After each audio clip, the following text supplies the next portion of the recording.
O que faz uma pessoa ter uma carreira de sucesso? Hoje eu vou conversar com a Cássia Monteiro. Ela é advogada e sócia do escritório L.O. Batista. E ela começou nesse escritório ainda jovem, com 19 anos como estagiária. E hoje ela já é sócia do escritório e vai contar pra gente toda a sua trajetória profissional. Oi, Cássia, tudo bem? Oi, Lia. Prazer estar aqui. Muito honrada com o seu convite.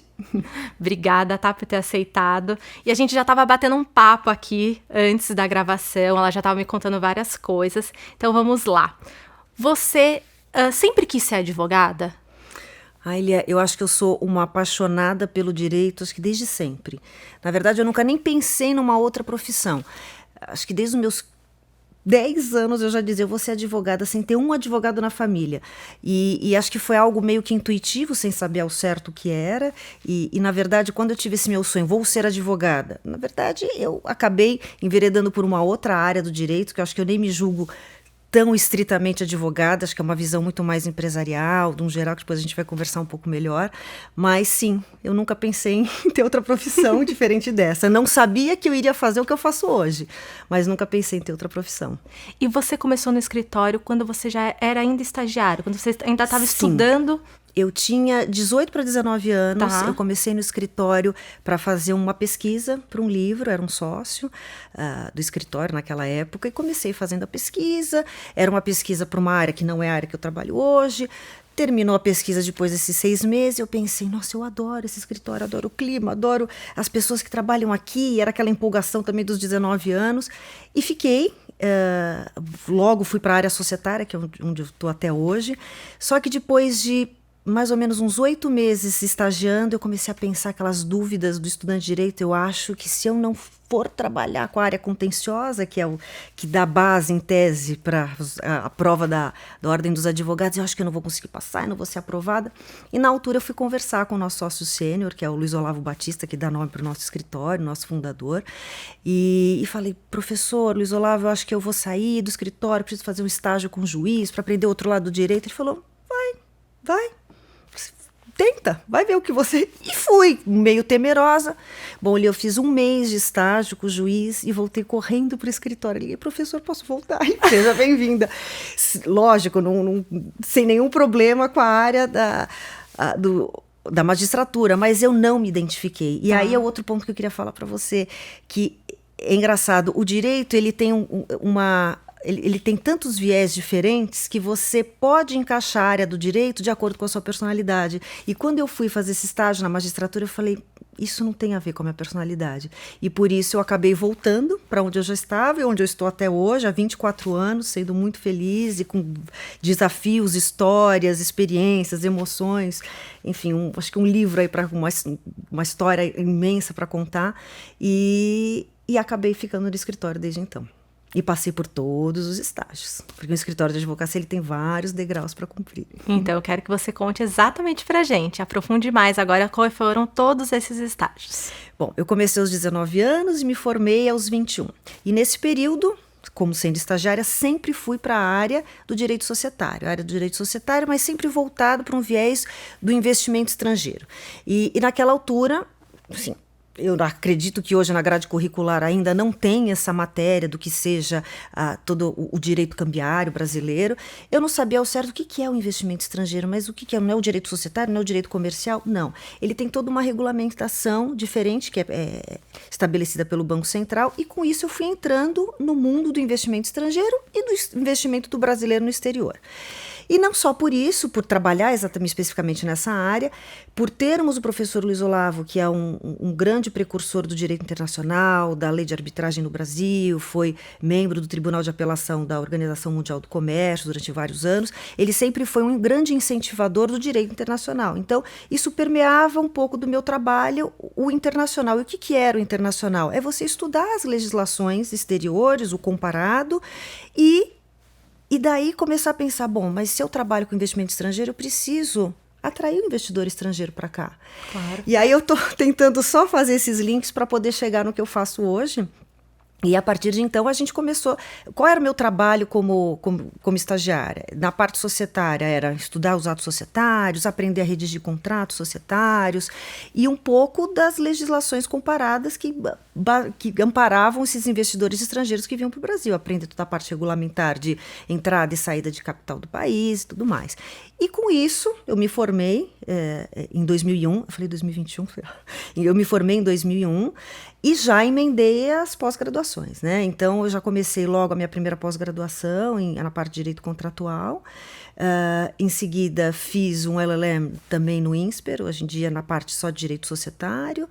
E nesse meio tempo eu acabei indo para um escritório estrangeiro, porque nós, por sermos também sócios associados a uma rede internacional de escritórios e por termos todo esse viés de incentivo a estudar o direito estrangeiro, eu fui para o Canadá, eu fiquei alguns meses trabalhando no escritório parceiro nosso, para adquirir um pouco também dessa experiência. Uhum. E aí começaram os anos iniciais como advogado júnior, e aí o advogado júnior e o pleno, acho que é o início da trajetória que a gente mais rala e trabalha mesmo para valer. Não adianta dizer que, enfim, aqui é o escritório lógico, que preza por uma qualidade de vida, pelo lado social, mas a gente como advogado, acho que também no início da carreira, a gente quer entregar muito. Então foram anos com muita entrega, incessantes, e não é o lado só do glamour que depois a gente vê mais no meio da carreira, quando você já se torna sócio. Não, é um lado que quem trabalha com o direito societário é ir para repartição pública com o cliente, é ficar em fila de Receita Federal. Hoje, lógico, a gente tem um mundo já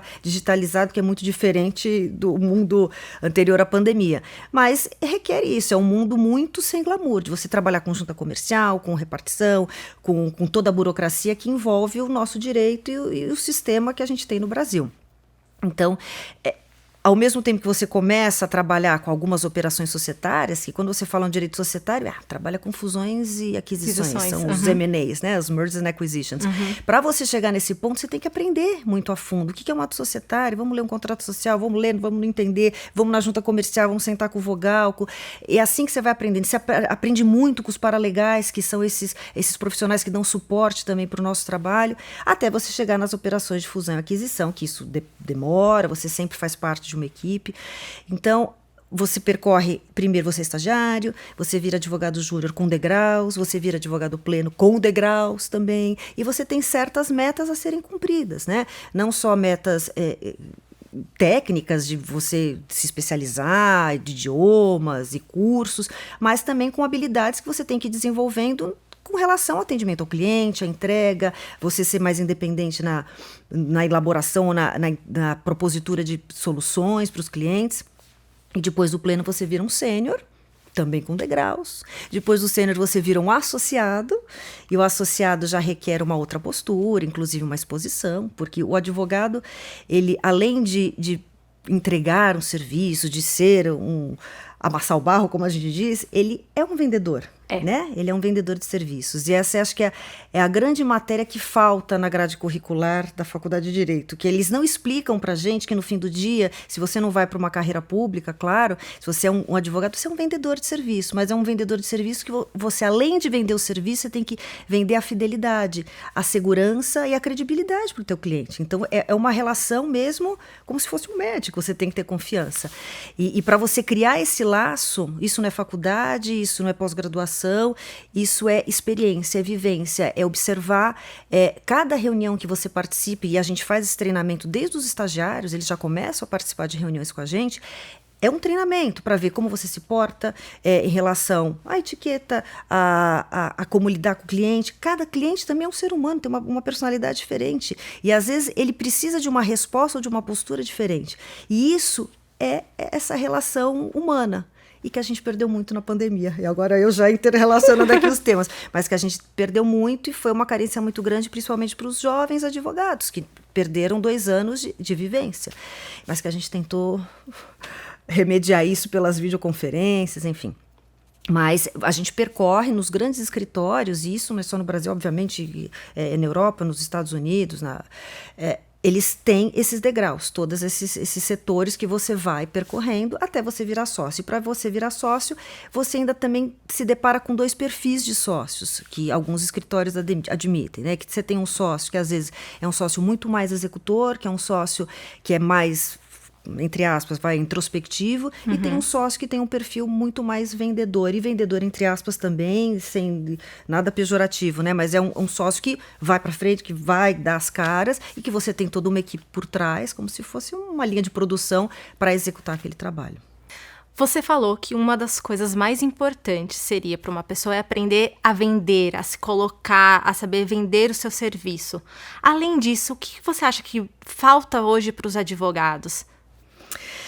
O que eu acho que às vezes falta muito é você entender quem você tem do outro lado. Então, na hora que você fala vender, você não está vendendo um produto, você está vendendo, às vezes, é um negócio, eu estou falando na minha área especificamente, que é o direito empresarial, societário, você está vendendo, às vezes, a vida dele, um legado familiar, uma indústria que ele construiu e que foi passado, né, por tantas gerações. Ele não sabe se ele vende ou é o contrário, você está representando um investidor estrangeiro que quer comprar e que tem que ser um tiro certeiro e que você tem que fazer uma auditoria precisa para ele saber e precificar aquilo.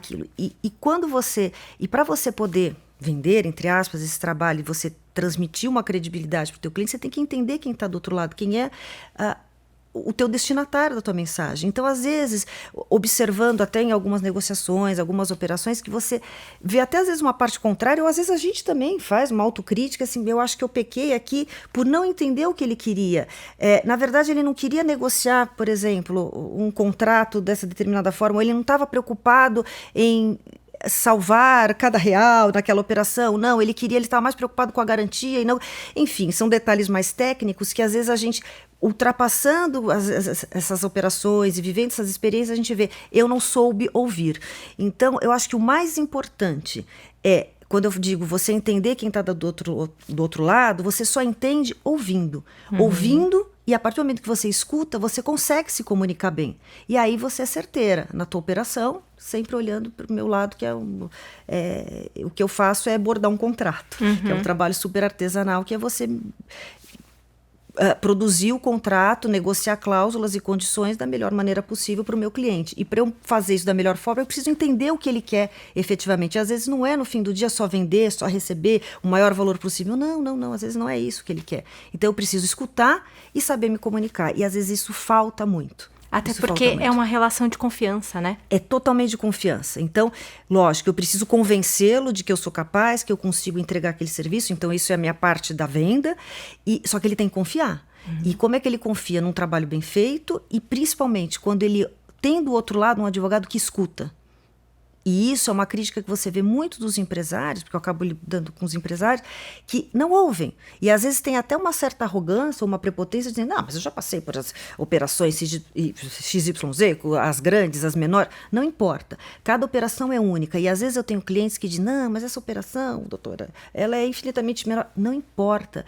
Primeiro que nós não precificamos o nosso serviço de acordo com o valor da operação. Não importa se a operação é pequena, é grande, o meu serviço é sempre aquele. Ah, mas é uma operação bilionária. Não importa, o meu serviço é esse, eu vou cobrar por isso, pelas minhas horas em corridas, pelas horas da equipe. Não é em função do que se vende do bem, não. E é por isso que a gente se realiza. Vendendo pequeno, vendendo grande, o nosso trabalho, o nosso empenho é exatamente o mesmo, porque os nossos honorários são medidos em função do nosso trabalho. É assim que a gente mensura, que a gente precifica.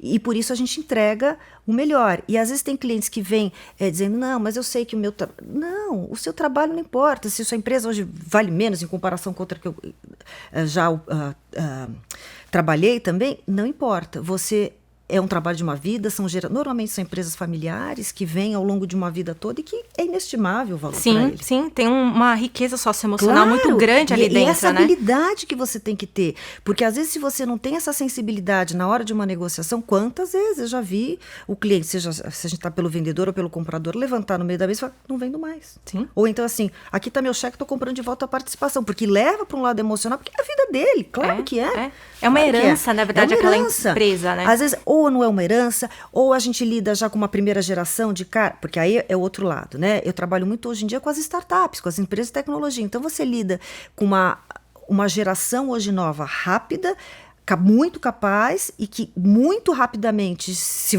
ultravalorizam. Então, assim, eu tenho essa experiência, né, nesses 24 anos, das empresas familiares, foram passando de geração, aquelas que já foram se profissionalizando, muitas já trazendo as regras de governança corporativa, então eles já ficam só num conselho de administração ou só como acionistas, e tenho esse outro viés, que são as startups, que não, são caras altamente empreendedores, rápidos, que às vezes em questão de meses supervalorizam e tem que pegar aquele momento certo para vender, e você tem que também ter essa sensibilidade, a habilidade de entender o que ele está esperando. Ele precisa da rapidez, ele não pode perder o time. Então você não pode se pegar naquele detalhezinho da cláusula que às vezes é diferente para uma realidade de um outro vendedor ou de um outro comparador. Esse não, esse busca a rapidez. E às vezes o produto dele perde valor num piscar de olhos. Perde o time, né?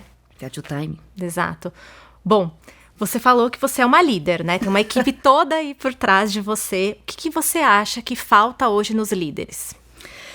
Olha, quando você fala, sou uma líder, né? É engraçado. Ao mesmo tempo que eu falo que eu tô há 24 anos, parece que era outro dia que eu entrei no escritório, que eu era estagiária, que arrumava as pastas, e hoje não tem nem mais pastas, é tudo virtual. Eu punha nos plastiquinhos, né?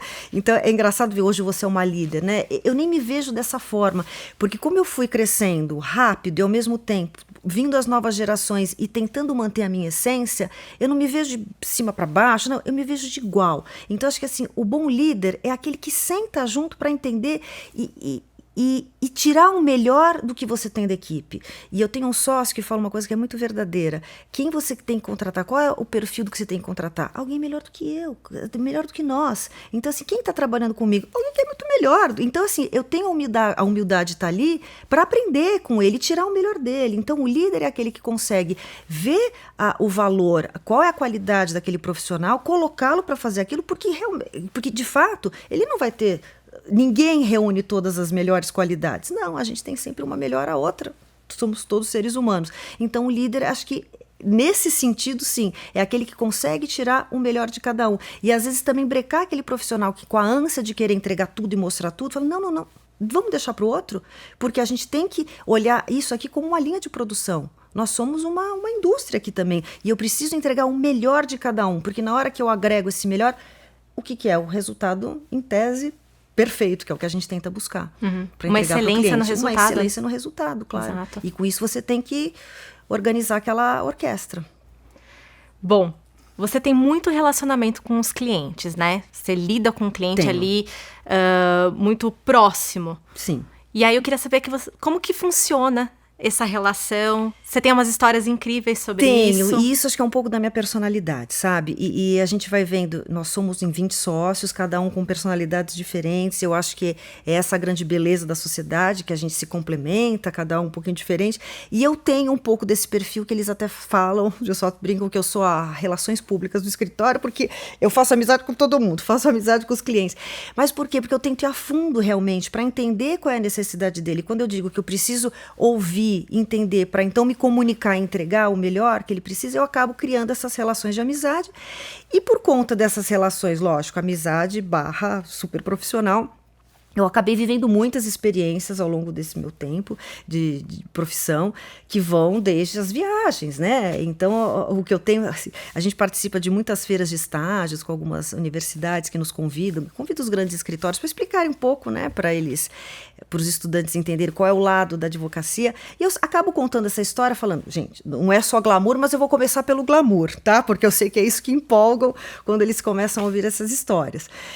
E eu já me deparei com os mais variados, sim, as viagens e os negócios. Então, vai desde um cliente que queria trazer uma super gelateria italiana para o Brasil, são gelateiros da Toscana, viajei com eles mais de 3 vezes para a Toscana, fiz aula na Universidade do Gelato, negociamos contrato no meio da gelateria. Da fábrica ali. Da fábrica. Bom, tenho fotos super interessantes no meio da fábrica e descascando caqui. Assim, uma experiência, não tenho nem como descrever. Foi maravilhoso, desde o lugar e conhecer esse cliente a fundo, que era de uma outra área e que queria trazer já um fim de... Ele já migrando para aposentadoria, queria realizar um sonho dele, que ele queria ser gelateiro e queria trazer o melhor sorvete, que era esse, por acaso, da Toscana de San Gimignano. E foi uma experiência incrível. Lidar com o outro lado, que são esses gelateiros, que não deixam de ser artistas também. Depois desse trabalho, depois ou antes, já não sei, lidei com produtores de vinho, então acabei viajando várias vezes para Mendoza também, e lógico, além de negociar os contratos, o que eu ia fazer? Olhar as vinícolas, então percorria as vinícolas e andava de bicicleta com os clientes, tinha uma experiência maravilhosa. Fui convidada uma vez por eles para fazer o corte dos vinhos, eles assim, uma experiência também maravilhosa com eles, então assim, e aí você vai estreitando os laços, né, e aí acaba até se confundindo, amanhã eu já estou na casa deles, sou convidada para festa, para casamento, para aniversário, e a gente vai criando uma relação muito interpessoal. E esse é o lado, uau, que glamuroso, que interessante. Mas tem os outros também, né? Quantas fábricas, quantas indústrias que nós atendemos também, e que vamos para o chão de fábrica, que temos que entender o que é o produto que está sendo vendido, se tem às vezes uma contingência ambiental, eu preciso entender, às vezes, a fundo o que está acontecendo, onde está instalado, se tem cheiro, se tem odor, se tem por conta de uma atuação que eles recebem. Então, a gente participa muito também dessa parte das fábricas, quantos almoços em bandejão de fábrica, que pra gente é super prazeroso, é uma experiência. E cada uma dessas experiências, a gente tenta agregar pessoal da equipe, que vai com a gente, que fica assim, é empolgante, né? E é engraçado que, assim, durante o dia, sei lá, se eu atendo às vezes 10 clientes, cada um é uma história diferente. Então, assim, você vai mudando o chip, você vai mudando. Então, o trabalho não tem como ficar monótono, nem exaustivo, porque você sai de um, você vai para o outro, lógico, no fim do dia é sempre o direito, é o direito brasileiro que a gente está trabalhando. Mas ele vai sendo muito dinâmico. Muito legal, muito gostoso. Tem outras histórias, outras viagens, as palestras também. Tem muita história. Conta um pouquinho pra gente das palestras. Então, eu ia perguntar exatamente sobre isso. Eu acho que quando a gente fala que o advogado é um vendedor, a gente sempre pergunta, mas como é que eu aprendo a vender, né? E eu acho que um dos grandes exercícios, porque o advogado ele tem uma proibição pelo próprio código de ética dos advogados em fazer propaganda, nós não podemos fazer nada disso. Então, como a gente acaba mostrando o nosso nome, por meio de palestras, por meio de eventos que a gente participa, então inevitavelmente os advogados acabam fazendo isso. Tem uns que não gostam, tem outros que acabam gostando mais de conversar, de falar. E por nós termos esse viés no escritório do direito internacional, a gente acabou construindo, mesmo nós, os sócios da área empresarial, criar uma identidade com algumas jurisdições, com alguns países. E eu acabei me identificando até por clientes que eu já atendo há mais de 20 anos, que são clientes latinos, assim, tem um cliente muito especial colombiano e outros espanhóis, que eu acabei criando uma identidade primeiro de idioma, e acabei dominando o idioma, e depois pela região mesmo. E eu acabei criando essa afinidade com a Espanha. Então, hoje eu lidero essa Espanha Desk, como nós chamamos, e que acabou se alastrando para Portugal, inevitavelmente, então eu represento os países ibéricos. E por conta disso, eu comecei a pensar, eu preciso mostrar meu nome lá fora, preciso mostrar quem eu sou. E o caminho que a gente acaba fazendo para nos destacarmos, e mesmo para a gente estudar, para aprender com quem está nesse meio, é a proximidade que a gente faz com as câmaras de comércio. Então, a maioria dos países, quase todos os países, eles têm câmaras de comércio. Então, no caso, a gente tem a Brasil e Espanha, que está sediada em Madrid, me aproximei deles, nos tornamos associados, isso já faz mais de 6 anos, e desde então eu comecei a participar de muitas palestras, como palestrante mesmo, e com outros órgãos, outras instituições também relacionadas, também na Espanha, onde eu ia basicamente para explicar como que é o sistema jurídico brasileiro, como investir no Brasil, porque aí essa é a minha área, o que eu quero fazer é atrair um investidor estrangeiro, no caso o espanhol, para o Brasil, e mostrar que apesar do Brasil ser um país muito difícil, como a gente sempre fala, a gente nunca engana os investidores. O Brasil não é para os fracos, é para os fortes, mas vem aqui que seu mercado vai escalar em outras dimensões. Então aqui se ganha dinheiro, mas você tem que vir bem preparado, tem que dar mão para quem consegue te orientar da melhor forma, pelos desafios fiscais, trabalhistas, sociais, tudo que a gente já sabe.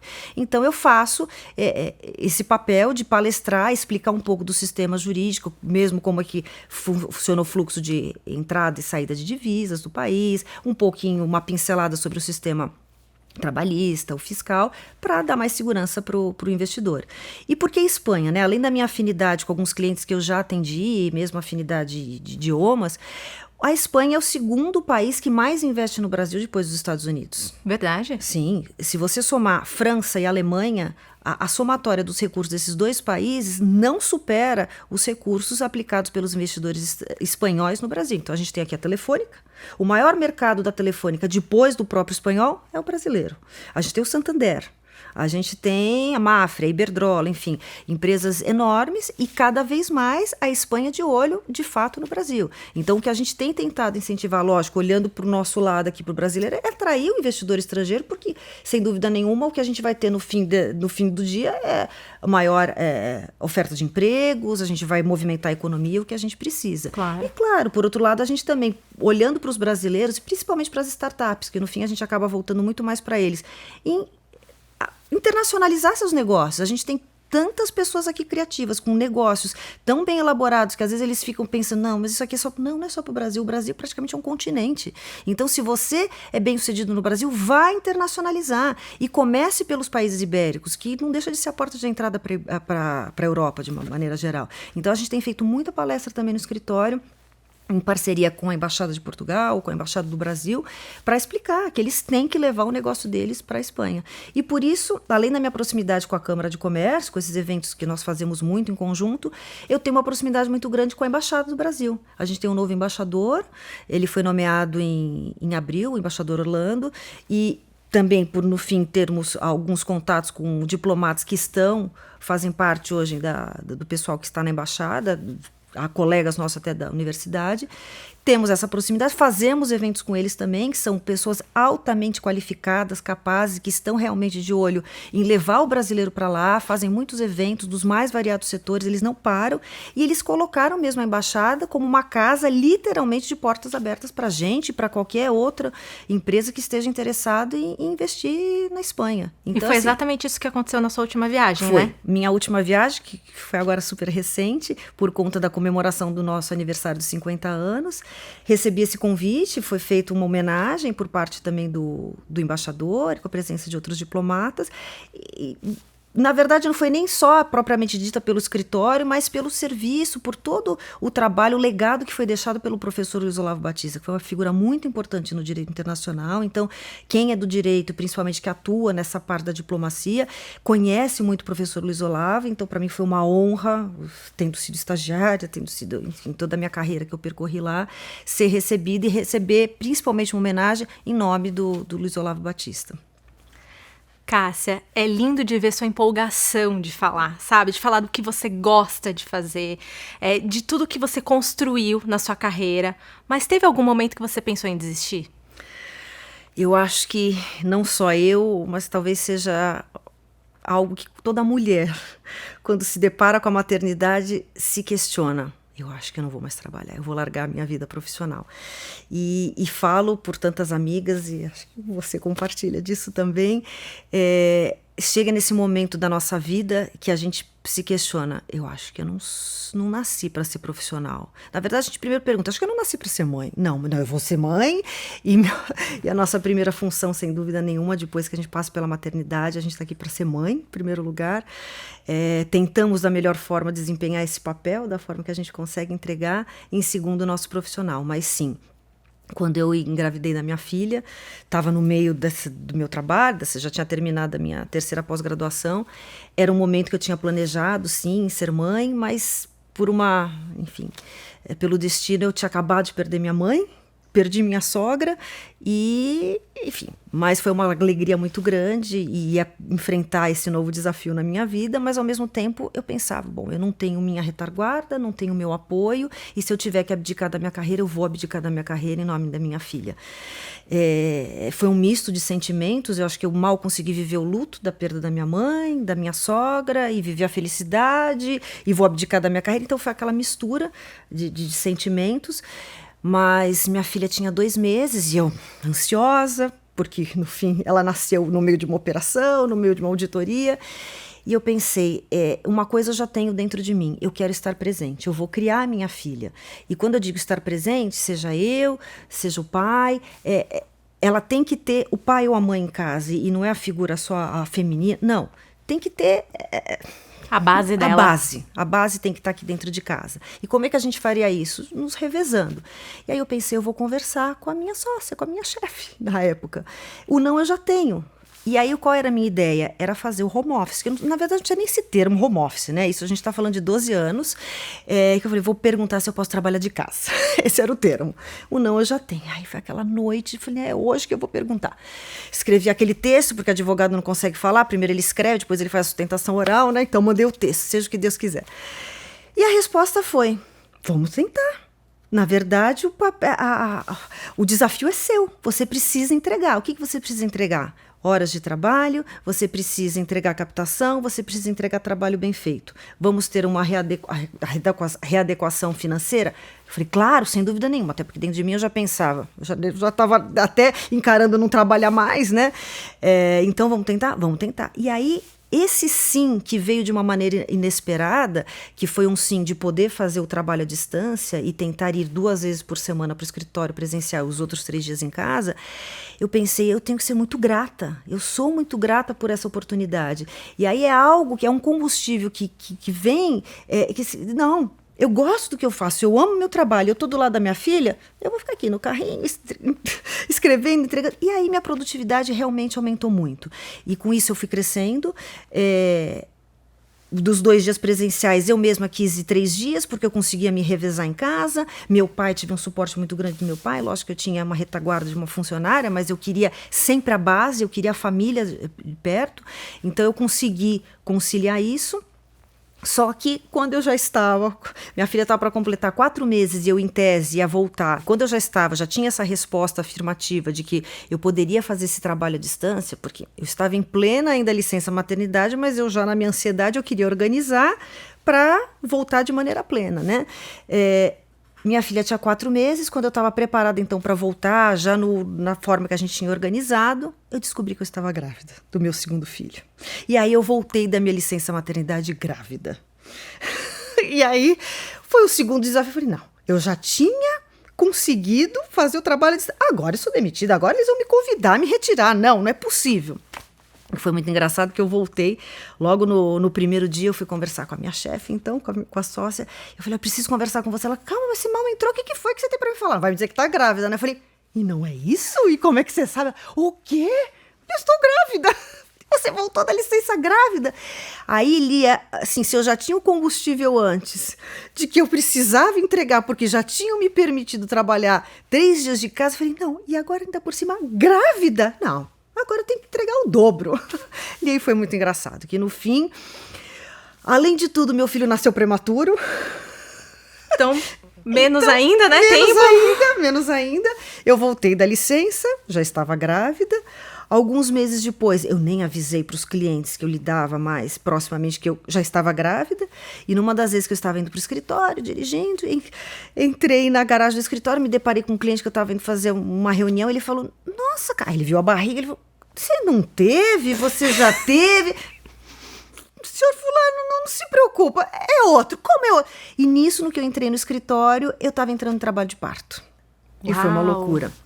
Ele tinha 6 meses, eu tinha 6 meses de gestação, fui internada, em resumo, ele nasceu prematuro, ele ficou 59 dias internado no UTI, eu tive que antecipar novamente a minha licença, então eu tinha uma bebê de 10 meses, ele já nascido no hospital e que eu precisava todos os dias ir para o hospital, para a maternidade, fazer canguru, e o escritório, que era na esquina também da maternidade, então eu tentava passar. Gente, olha, esse momento da minha vida foi conturbado e hoje eu digo, tudo que eu tenho depois disso, e cada vez que mostra uma dificuldade, isso a gente tira de letra, isso é fácil, tem que viajar amanhã, isso é fácil, organiza as crianças, porque acho que quando a gente passa por certas dificuldades e a gente tem que se adaptar, até porque o cérebro tem uma capacidade de organização e de acomodação muito fácil, tudo que vem depois acho que se torna mais fácil e é mais fácil a gente encarar também de uma forma muito mais leve, né? Tudo que a gente encara leve, as coisas vão fluindo e sem ter muita necessidade de planejamento do amanhã, porque isso tudo que aconteceu na minha vida foi a prova de que não dá pra gente organizar o futuro, escrever, vai ser assim. Não, vivamos o hoje. Vivamos o hoje. Então foi esse momento bastante conturbado da minha vida, mas que eu posso te dizer, tirei de letra, lógico, eu tinha uma retaguarda, tinha toda uma família por trás, mas desde então Há 12 anos eu faço home office, eu continuo fazendo, ainda que meus filhos hoje tenham 12, 11 anos, eu continuo, não abri mão até porque a gente viveu a pandemia, hoje a gente não vai todos os dias efetivamente presencialmente para o escritório, eu continuo fazendo, porque acho que cada fase da vida eles têm uma necessidade diferente, então tento estar presente, sim, concilio com as viagens, porque eles já sabem que faz parte também da minha vida o viajar, então eles já me perguntam, mamãe, quando que é a próxima viagem? E já sabem lidar bem com isso também, e eu prezo muito pelo tempo de qualidade. Então, quando eu estou com as crianças, eu preciso estar efetivamente com elas. Não adianta a gente estar e não estar. Então, eu acho que dessa forma, foi uma fórmula que, para minha realidade familiar, deu certo. Você falou uma coisa que foi um grande aprendizado para todo mundo na pandemia, né? De não ficar planejando. Pelo menos foi um grande aprendizado para mim, que gosto de planejar, e a pandemia veio para nos desestabilizar mesmo. Não dá para você planejar a sua vida. Exatamente. Porque você não sabia nem se você ia conseguir sair de casa dali de alguns meses, né? E a gente vivenciou isso durante muitos anos, né? 2 anos praticamente. E você tem algumas histórias da pandemia, né? Eu também tenho algumas histórias na pandemia. Pandemia, assim, no primeiro momento foram aqueles 3 primeiros dias, assim... Dias antes de começar a pandemia, eu estava para embarcar para a Colômbia, para um trabalho com um cliente, e a pandemia foi decretada no dia 23, eu acho que era dia 20. Isso é mito, isso não vai acontecer. Bom, eu estava no caminho para o aeroporto e me veio uma coisa na hora, uma sensação. Eu nunca deixei de viajar, nunca tive, enfim, nem receio, nada de pânico, nem nada. Naquele minuto, eu estava a caminho do aeroporto e não estava pensando na pandemia, me veio uma coisa por dentro. Não, eu vou voltar. Foi a única vez da minha vida que eu voltei, liguei para o meu cliente e falei, olha, não vou participar, algo dentro de mim, e meu cliente, não, respeite isso, vamos ouvir, vamos fazer a distância, vamos ver o que vai dar. Acho que a distância funciona, né? Dias da pandemia. E aí foi decretada a pandemia, eu falei, meu Deus, isso foi sinal, porque eu ia ficar presa, enfim, não sei o que teria acontecido, né? E esse foi o primeiro obstáculo que eu enfrentei na pandemia. O segundo foi a gente, como, além de advogada, a gente é empresário, né? Ao se tornar sócio do escritório, como eu estava te falando lá atrás, a gente percorre vários degraus. E quando você se torna sócio, você também tem degraus ali dentro. Então, você se torna um sócio júnior, você tem um período ainda para cumprir metas, e até você poder comprar cotas, investir no escritório, e se torna uma empresa como outra qualquer. Então, além de advogada, a gente exerce um papel de empresário, de empreendedor, e a gente tem que se reinventar. Então, quando começou a pandemia, o que mais me abalou naquele primeiro momento foi o lado empresário, porque nós temos uma folha de pagamento aqui para arcar. Ainda que nós sejamos em 20 sócios, é uma responsabilidade, quantas famílias estão por trás ali. Então, deu aquele desespero. E aí foram os 3 primeiros dias que eu conto, eu especificamente, eu chorei 3 dias seguidos, e a gente tinha que segurar aquilo e não dividir para os sócios, e eram reuniões de sócios que a gente convocava dia sim, dia não, que eram reuniões emergenciais, comitês de crise, para tentar ver o que a gente ia fazer com tudo aquilo. E por mais que a gente, não, tenho que estar estável, tenho que me segurar. Não dava. Então, quando não era um chorando, era o outro, a gente não sabia. Foi mesmo inesperado. E com isso, a gente teve uma habilidade muito grande. Lógico que a gente sempre tem um líder, que aí numa hora dessas tem que ter um líder escolhido. Foi o nosso sócio sênior, que com muita maestria conseguiu liderar, não só do lado emocional, mas o financeiro, o empresarial. E nós saímos muito bem. Não tivemos perda de pessoal, passamos por alguns obstáculos, tivemos algumas reduções temporárias, mas que foram recompostas, e com isso a gente teve uma grande parceria também com clientes e enfim, nos readequamos e conseguimos passar por tudo isso. E quando, para mim, na minha situação especificamente, quando a gente viveu de março até novembro, para mim foi o pior. Quando eu cheguei em novembro, eu pensei, acho que a gente conseguiu sobreviver, nos saímos bem, e eu trabalhava mais do que nunca. Eu sentava de manhã, só lembro, sei lá, às vezes meia-noite, era o tempo inteiro naquele computador e com as crianças embaixo na aula também virtual, e a gente tentava concatenar as coisas todas. Eu estava muito esgotada, e em novembro eu me vi com as coisas sob controle. E quando a gente começou a fechar os números, não, nós conseguimos. E assim, foi uma satisfação para nós como empresários que deu certo, e porque a gente teve um apoio de todos os nossos funcionários também, que abraçaram aquilo ali, e assim, isso aqui tem que dar certo. E foi quando eu me deparei com a minha primeira viagem no meio da pandemia. Foi um cliente pedindo que eu assessorasse numa viagem para o Oriente Médio. Eu falei, meu Deus, em plena pandemia, bom, Enfim, eu fui para Dubai, em plena pandemia. E quando eu me vi no meio do aeroporto, no Terminal 3, sem ninguém, e eu com 3 máscaras, eu falei, eu sou louca. E eu tô largando os 2 filhos em casa. Bom, enfim, quando eu entrei naquele avião, eu falei, não, é um outro mundo. Desembarquei em Dubai sozinha, toquei minhas... Porque lá as coisas estavam super controladas, as coisas lá estavam bem diferentes, né? Enfim... Desempenhei meu trabalho super bem e depois dessa viagem acabei fazendo outras 2 e as coisas foram fluindo bem.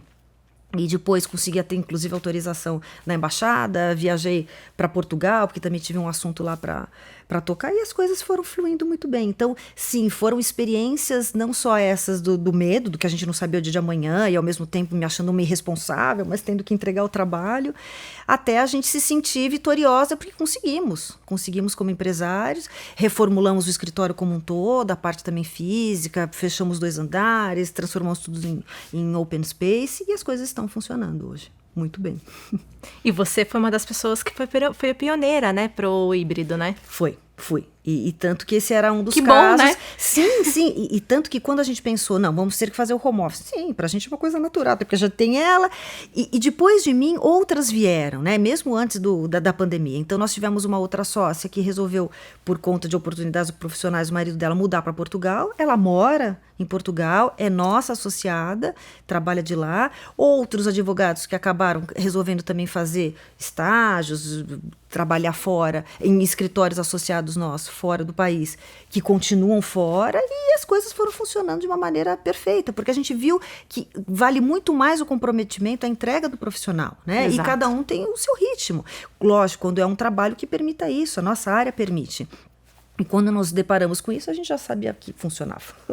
E deu certo. Você contou um pouquinho já da sua vida pessoal, mas eu queria saber como que você faz para equilibrar a vida pessoal e vida profissional. Olha, acho que sem dúvida nenhuma com o lazer. Primeiro que, assim, são 2 válvulas de escape que eu tenho, né? Uma, as férias com os meus filhos, viajar, e viajar não é o glamour, não, é aquele momento de qualidade, é fazer o que eles gostam, é o andar a cavalo, ele jogar futebol, vamos para o interior, não, vamos fazer uma viagem diferente, enfim, o que seja, estar com eles, é vivenciar, então essa é a minha válvula de escape, sim, do meu lazer, é o comermos juntos, ouvir as histórias deles.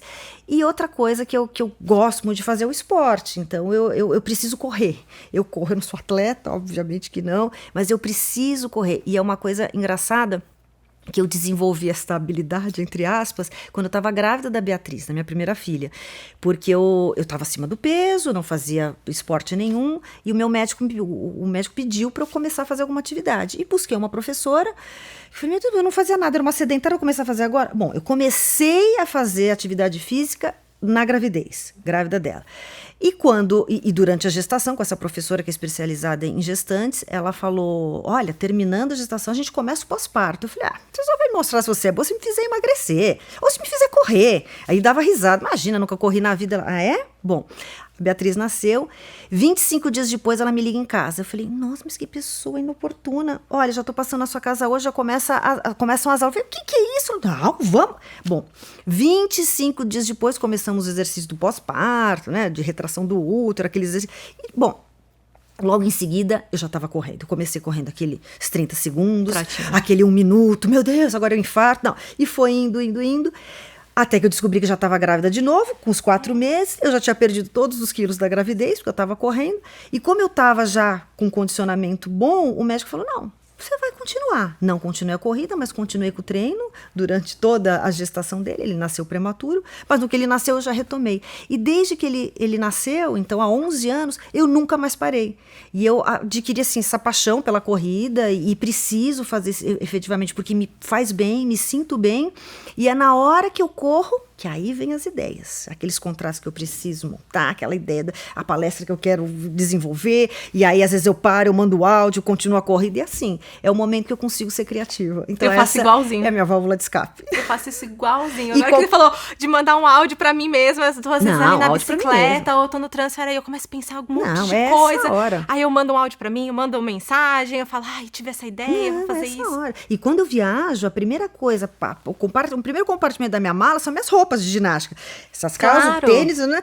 E uma das minhas uma das advogadas viajando comigo falou, não tô acreditando que você tá... Eu falei, eu não posso, isso é vital, senão eu não funciono. E teve uma das vezes que nós fomos viajar e a gente não conseguiu, perdemos o voo, estava no Rio, era uma ponte aérea, eu falei, meu Deus, bom, vamos ficar. Vamos agora para um shopping. Fazer o quê? Comprar um tênis, vou correr amanhã em Ipanema. Você tá louco? Eu preciso.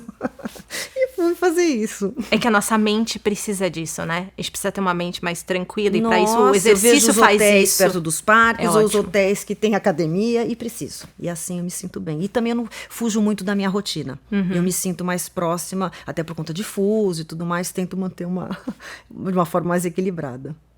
Bom, você contou muitas coisas demais aqui, Ai, assim, advogado super interessante. demais, não? Fala demais. Foi muito bom, foi muito bom. Amei, assim, acho que tenho certeza que vocês também gostaram. Mas eu queria que você definisse uma palavra ou um sentimento. Quando você olha toda a sua trajetória profissional, você contou muitas coisas aqui, muitas experiências. Qual que é o sentimento que vem para você? Olha, Lia, eu vim pensando muito nessa pergunta, porque eu imaginei que você fosse fazer. E tendo vivido a pandemia, tendo vivido essas minhas experiências pessoais, dos meus filhos, da minha mãe que eu perdi, eu cheguei à conclusão que a gente pode escolher ser feliz. Acho que a felicidade é uma escolha. E quando você pergunta... o que me motiva é ser feliz, porque o que eu faço, o meu trabalho, a minha carreira, me proporciona felicidade.